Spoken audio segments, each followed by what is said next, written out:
Merci Madame la maire. Donc cette délibération, elle porte sur l'exploitation et la modernisation du port de l'Arsenal dans le cadre du principe de renouvellement de la DSP.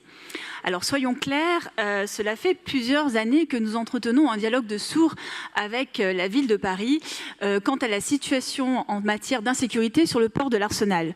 Nous avons depuis 2021, avec mon collègue Franck Marguin, émis plusieurs vœux et questions orales pour vous sensibiliser sur les problèmes d'insécurité, d'intrusion, les vols qui avaient lieu sur le port de l'Arsenal. Et je dois le dire que souvent nos vœux ont été rejetés, alors poliment rejetés, mais c'était un peu circulé. Il n'y a rien à voir. Donc avec cette délibération qui met dans les objectifs de la DSP un niveau assez élevé de demande de sécurisation du site, je me dis que à force, le message est passé. Il vous aura fallu 4 ans pour admettre la réalité de l'insécurité sur ce lieu. Il vaut mieux en effet une acceptation tardive. C'est mieux que jamais. Alors ce vœu, il montre quoi? Enfin, pardon, cette délibération, elle montre quoi? Vous avez fait le choix d'ouvrir le quai de l'Arsenal 24 heures sur 24. Vous avez toujours refusé une fermeture la nuit. Et donc, ouvrir un lieu, c'est aussi l'ouvrir à tous les dangers.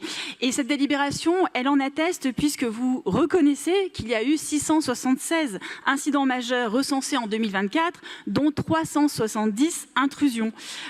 Donc, en effet, permettez-moi peut-être de me réjouir de votre prise de conscience. Mais alors, soyons lucides, parce que la délibération, elle demande quoi? Elle reporte, en fait, toutes les demandes et objectifs de sécurité sur le concessionnaire.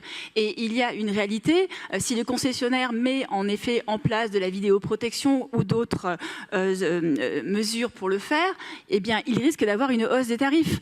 Et d'ailleurs, je vous avoue, c'est une conception un peu particulière du service public, parce que l'ouverture du quai de l'Arsenal et le refus de la fermeture la nuit, c'est quand même vous qui l'avez créé. Vous avez donc créé un problème avec les intrusions et le manque de sécurité, et ensuite vous demandez au concessionnaire de gérer le problème que vous avez vous-même créé.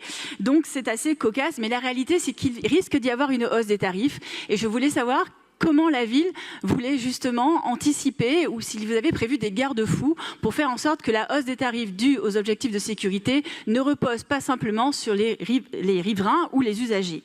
Je reviens sur la possibilité que nous avons proposée plusieurs fois, qui était en effet la mise en place d'une grille qui permettrait la fermeture la nuit.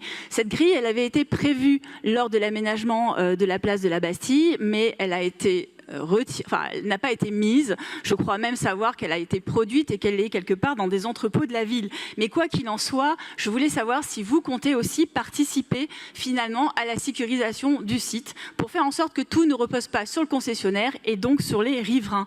Moi, je voulais vous dire que donc je me réjouis de cette prise de conscience, mais peut-être qu'un jour, il faudra voir et prendre conscience que le sujet de la sécurité, ce n'est pas simplement une opinion, mais c'est surtout une responsabilité et elle doit aussi être celle de la ville. Je vous remercie.